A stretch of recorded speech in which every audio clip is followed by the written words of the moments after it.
बिस्मिल्लाहिर्रहमानिर्रहीम। अस्सलाम वालेकुम बच्चों, उम्मीद है आप लोग ठीक ठाक होंगे। आपकी छुट्टियां बहुत अच्छी जा रही होंगी, रोज़े भी रख रहे होंगे आप, और इसके साथ साथ उम्मीद करती हूँ कि आप अपनी स्टडीज़ को भी फोकस कर रहे होंगे। तो आज मैं आपके साथ एक चीज़ जो शेयर करना चाहती हूँ, जो टॉपिक वो हैं नेगेटिव सेंटेंसेस। नेगेटिव सेंटेंसेस को उर्दू में हम बोलते हैं मनफी जुमले। ठीक है, मनफी जुमले वो जुमले होते हैं जिसमें हम इनकार करते हैं। अमूमन आपको ये क्वेश्चन आता है कि इन सेंटेंसेस को आप नेगेटिव में चेंज करें तो थोड़ी बहुत प्रॉब्लम्स आपको आती हैं। आज अगर आप मेरी इस वीडियो को ध्यान से देखेंगे तो इंशाल्लाह दोबारा आपको कोई प्रॉब्लम नहीं होगी। तो नेगेटिव सेंटेंसेस को सीखने के लिए आपने फोकस करना है हेल्पिंग वर्ब ट्री।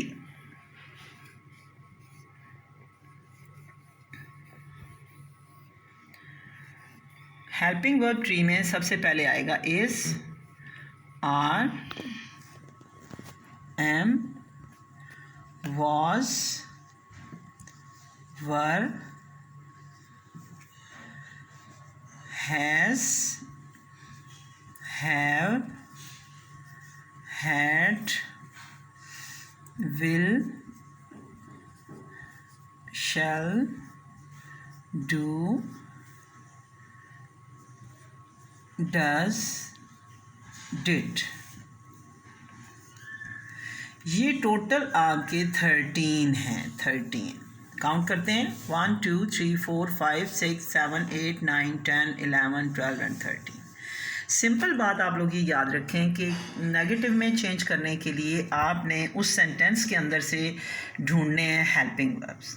जहाँ पे आपको हेल्पिंग वर्ब नज़र आता है आपने उसके साथ नॉट लगा देना है और सिंपली आपका सेंटेंस जो है वो नेगेटिव में चेंज हो जाएगा। जैसे for example, Ali is writing a letter. अब इस सेंटेंस में हेल्पिंग वर्ब, इन 13 में से हेल्पिंग वर्ब हमारा है इज। ठीक है, तो सिंपली हमने इज नॉट कर देना है इसको और बाकी सारा सेंटेंस हमने सेम रखना है। इस एग्जाम्पल को आप फॉलो करेंगे और इसी तरह किसी भी सेंटेंस में is, are, am, was, were, has, have, had, will, shall, do, does, did अगर आपको मिलता है तो आपने उसके साथ नॉट लगा के आपका जुमला नेगेटिव में चेंज हो जाएगा। और अगर आपको वहाँ पे आपको शायद थोड़ी सी प्रॉब्लम हो जहाँ जुमले में आपको हेल्पिंग वर्ब नज़र ना आए, तो वहाँ पे उसके लिए मैं आपको एक ट्रिक बताती हूँ। फ़र्ज़ करें कि आपने लिखा, आपको मिला जुमला अली राइट्स अ लेटर। अब बच्चों आप देखें कि आपको इसमें कहीं भी इन 13 में से हेल्पिंग वर्ब नज़र नहीं आ रहा। ठीक है, तो जब तक हमें हेल्पिंग वर्ब नहीं मिलेगा तो हम उसके साथ नॉट कैसे लगाएंगे, हम अपने जुमले को नेगेटिव में कैसे चेंज करेंगे। तो उसकी ट्रिक नंबर 1, आपने ये देखना है कि इस पूरे जुमले में वर्ब कौन सा है। ठीक है, यहाँ पे हमारे पास वर्ब है राइट्स। अब आपने ये देखना है कि ये राइट की फर्स्ट फॉर्म है या सेकंड फॉर्म है। अगर तो फर्स्ट फॉर्म है तो फिर आपने इसके साथ लगाना है डू या डज, और अगर सेकंड फॉर्म है तो फिर आपको लगाना होगा डिड। बस ये 2 बातें आप लोग याद रख लें तो इंशाल्लाह आपको आइंदा बच्चों कोई प्रॉब्लम नहीं होगी। फर्स्ट फॉर्म हो तो आपने डू या डज लगाना है और सेकंड फॉर्म अगर होगी तो आपने डिड लगाना है। फॉर एग्जाम्पल,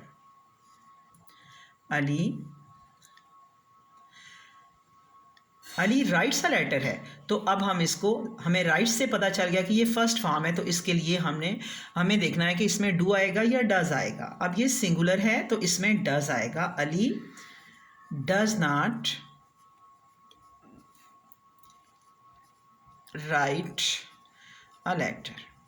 अब आप ये भी सोच रहे होंगे कि यहाँ पे तो राइट्स है और यहाँ पे राइट क्यों आया है। तो यहाँ पे हमने एस इसलिए नहीं लगाया कि ऑलरेडी हम डज में ई एस लगा चुके हैं।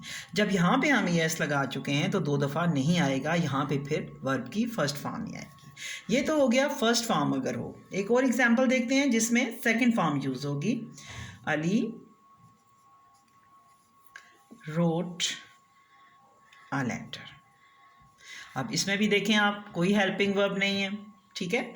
उसमें भी सेकंड फॉर्म आई है, यहाँ पे फर्स्ट फॉर्म थी, यहाँ पे सेकंड थी।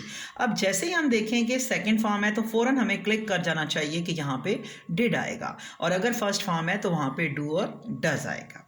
तो यहाँ पे हम लिखेंगे अली डिड नॉट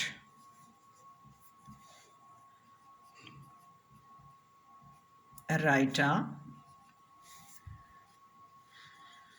लेटर। अब एक और बात आपके दिमाग में ये भी आ सकती है कि यहाँ तो रोड था और यहाँ पे क्यों राइट है। इसलिए कि यहाँ पे डिड जो ऑलरेडी सेकंड फॉर्म है डू की, तो जब यहाँ पे सेकंड फॉर्म आ चुकी है तो फिर हम मज़ीद सेकंड फॉर्म नहीं लगाएंगे, यहाँ पे फिर फर्स्ट फॉर्म आएगी राइट।